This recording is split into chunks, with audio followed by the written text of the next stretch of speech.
ଭାଉଜ ନା ମୁଁ ଗୋଟେ କଥା କହିଥାନ୍ତି। ଆରେ କଣ କହିବୁ କହୁନୁ? ଆରେ ମାନେ ମୁଁ ଏ ଭାଇ ଏମିତି କଣ ଠକ ଠକ ହଉଛୁ?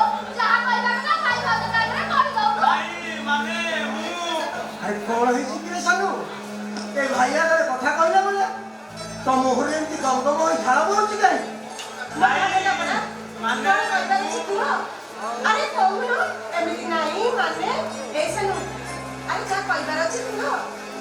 ନାଇଁ ଭାଉଜ ମାନେ ମୁଁ ଓହୋ ବସିଲେ ନା କଣ?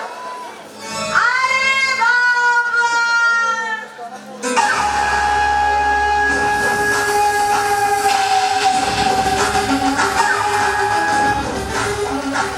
କଣ ଏମିତି ଥଙ୍ଗ ଥଙ୍ଗ ହଉଛ?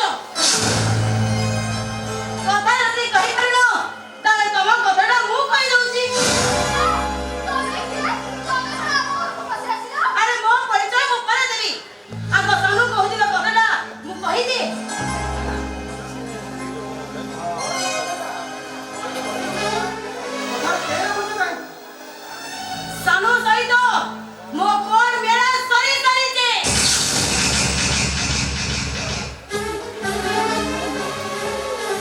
ନା ଆସୁନ ଦେଖିରେ, ତାଙ୍କ ସହିତ ମୋ ବାହାଘର ହବାଟା ଫାଇନାଲ।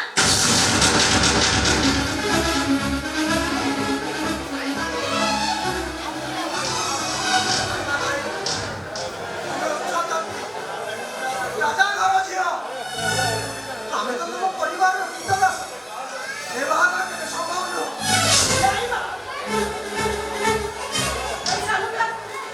ଏଇ ସାନୁଟା ହଉଛି ଆମମାନଙ୍କର ଜୀବନ।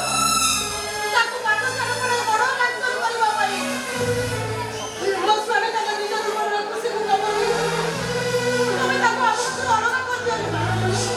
ଅଲଗା କରିଦିଅନ୍ତୁ। ଏ ଶୁଣ ଏ ଶୁଣ ଏ ଚାଟି ବାଟି ଥରେ ରହି ମୁଁ କଣ ସତୀକି ଭୁଲିଯିବି? ଏ ସତୀକି ଛାଡ଼ି କଣ ମୁଁ କାହିଁ ବଳି ମୁଣ୍ଡିଆ ଝିଅକୁ ବାହାବି? ସତୀଙ୍କ କହିବା ଅନୁସାରେ ତମେ ତାଙ୍କ କଥାରେ ରାଜି ହେଇଯାଅ। ନାଇଁ ରେ ଭାଇ ନାଇଁ। ତୁ ଏମିତି ବଦଳି ଯାଆନି। ଏ ଝିଅଟା ପୁରା ଘର ପିଛା କରିଦେ।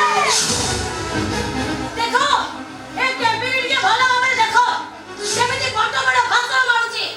ଏ ଶୁଣ, ଏ ଘରୁ ମୁଁ ଏକା ଯାଉନି, ମୋ ସହିତ ମୋ ସାନୁ ବି ଯାଉଛନ୍ତି। ସାନୁ, ଏମାନଙ୍କ ସହିତ ସବୁ ସମ୍ପର୍କକୁ ନେଇ ତମେ ମୋ ସହିତ ଗାଡିକୁ ଆସ।